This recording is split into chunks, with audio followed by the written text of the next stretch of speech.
அந்த ஆத்மாவை பரிசுத்தமாய் காத்துக்கொள்வதில் கவனமா இருக்கணும். ஆத்மாவை கடைப்படுத்துவத சாத்தான் கவனமா இருப்பான். நம்முடைய ஆத்மாவை தாக்கணும், பாவத்துக்குள்ளாக்கணும். நீ அதை காத்துக்கொள்வது எப்படிங்க அப்படின்னு சொன்னீங்கன்னா, வேத வசனம். நீங்க தினம் வேத வசனத்தை வாசிக்கும் போது உங்களுடைய இருதயம் அந்த ஆத்மாவில பரிசுத்தம் உண்டாகும். இந்த வசனம் அந்த ஆத்மாவை பரிசுத்தப்படுத்தும், காத்துக்கொள்ளும். ஜெபம், இந்த வேத வசனம், ஜெபம், இந்த ரெண்டுமே தவறாம இருந்ததுன்னா உங்களுடைய ஆத்மா பத்திரப்படுத்தப்பட்டிருக்கும். அதனால இதுல கவனம் செலுத்தி, ஆண்டவரே என் ஆத்மாவை நான் காத்துக்கொள்வதில் ஜாக்கிரதையா இருக்கணும்.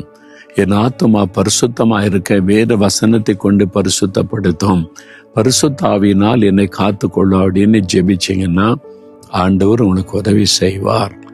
நீங்க காத்துக்கொள்ள அவர் கிருபை தருவார். அப்படி ஜெபிக்கலாமா? இதயத்துல கை வைங்க. ஆண்டவரே, எனக்குள்ளே நீர் வைத்திருக்கிற விலையேற பெற்ற ஆத்மாவுக்காக ஸ்தோத்திரம். இந்த ஆத்மாவை ஜாக்கிரதையாய் நான் காத்துக்கொள்ள என்னை ஒப்பு கொடுக்கிறேன்.